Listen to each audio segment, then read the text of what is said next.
Hello दोस्तों, this is Ashokan. Welcome to my new video. Title तो आपने देखा ही होगा। एक बहुत ही इंटरेस्टिंग टॉपिक है दोस्तों। स्ट्रीट फाइटिंग या एमएमए फाइटिंग, कौन सा सबसे ज़्यादा डेंजरस है, कौन सा सबसे ज़्यादा खतरनाक है।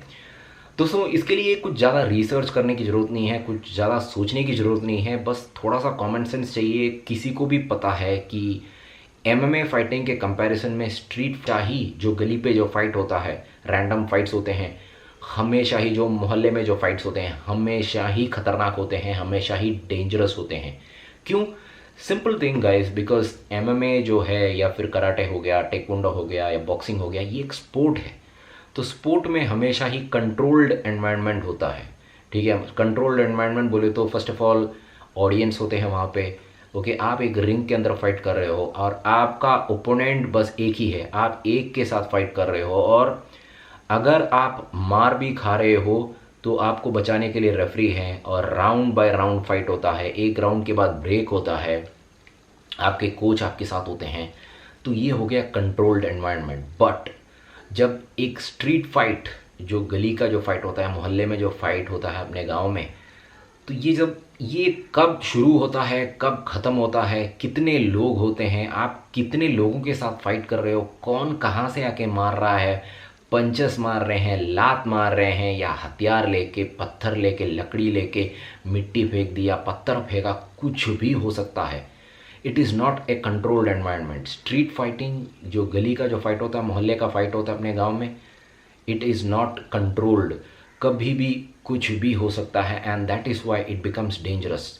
तो स्ट्रीट फाइटिंग में मैंने ये ऑब्ज़र्व की है, मैंने ये देखा है कि छोटे छोटे मामलों में स्टार्ट हो जाते हैं, और कभी कभी मामला सीरियस भी होता है। बट जब स्टार्ट होता है ना, खाली एक आध दो लोगों से स्टार्ट होता है, बट बहुत ही जल्दी एक भीड़ जमा हो जाती है, और देन अटैक जो होता है खाली एक डायरेक्शन, यूनी डायरेक्शन से नहीं होता है, कहीं से भी अटैक हो सकता है।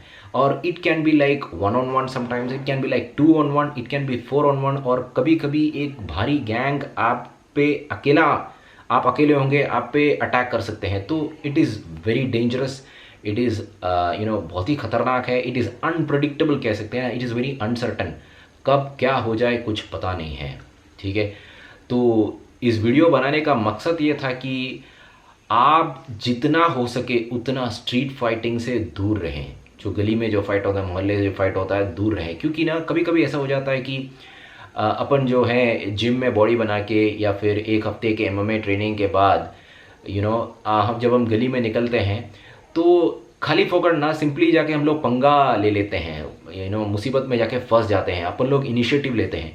जब हम लोग ट्रेनिंग नहीं करते थे तो हम लोग अपना काम धंधा देख के घर पे चले जाते थे। बट एक बार जब एमएमए ट्रेनिंग कर दिया, मार्शल आर्ट्स ट्रेनिंग कर दिया, कुछ ऐसा घमंड आ जाता है ना, ऐसा अहंकार आ जाता है कि कोई मेरे साथ टक्कर नहीं ले सकता, तो हम लोग जाके मुसीबत में जाके फंस जाते हैं। हम लोग झगड़ा कभी कभी स्टार्ट कर देते, चैलेंज करते हैं बॉडी लैंग्वेज से। तो ये नहीं करने का है। आप ट्रेनिंग करो और आप कंपटीशन में जाके फाइट करो। आपको स्ट्रीट में, गली में जाके बड़ा नाटक नहीं करने का है। हाँ, ये बात अलग है कि हम अपने फैमिली के साथ हैं और हम अपना काम धंधा कर रहे थे और हम अपना काम देख रहे थे, फिर भी कोई खाली फोकट आके हमारे साथ मजाक कर रहा है, बदतमीज़ी कर रहा है, बुरी तरह से पेश आ रहा है, तो हम लोग बैक ऑफ होने का, टाइम देने का उसको। फिर भी अगर वापस हमको परेशान कर रहा है तो बात ठीक है, हम लोगों को फाइट करने का, फाइट दिखाने का, डिफेंड करने का है। बट इस पर भी ध्यान रखिए, कभी कभी आप अपने फैमिली मेम्बर्स के साथ हो और आप जिस गैंग के साथ फाइट कर रहे हो आप तो बच जाओगे, what about your family member. तो ये सब सोचने का है। तो गली में, स्ट्रीट में आपका मकसद ये नहीं है कि आपको किसी को मार के चैंपियन बनना है। स्ट्रीट में चैंपियनशिप होता ही नहीं है, कोई बेल्ट होता ही नहीं है। स्ट्रीट में बस अपना नुकसान होता है। तो जितना जल्दी हो सके हमको और हमारे फैमिली मेम्बर्स को सेफ पोजीशन में लेके जाने का है। ठीक है, तो what I am telling is, मैं क्या कहना चाह रहा हूँ कि स्ट्रीट फाइटिंग हमेशा ही आपका नुकसान होता है। कोई चैंपियनशिप, कोई प्राइज़ मिलने वाला नहीं है। आप बुरी तरीके से इंजर्ड हो सकते हो और आपकी जान भी जा सकती है। तो इससे अच्छा होगा कि आप अच्छी तरह से एक कोच के अंडर, एक ट्रेनिंग सेंटर में ट्रेनिंग करो। आप जाके MMA, boxing, karate, taekwondo, wushu, judo, कहीं भी कॉम्पिटिशन्स में जाओ और अपने स्टेट में अपने स्टेट को रिप्रेजेंट करो, अपने देश को रिप्रेजेंट करो। आप नेशनल लेवल में जाओ, इंटरनेशनल में जाओ, ओलंपिक्स में जाओ, आप गवर्नमेंट जॉब कमाओ, पैसा कमाओ और live a happy life. You don't want to get involved in a street fight because street fights are very dangerous and बहुत ही खतरनाक हो सकते हैं। अब आप इस टॉपिक पे क्या सोचते हो, ज़रूर कमेंट कीजिएगा। Bye guys.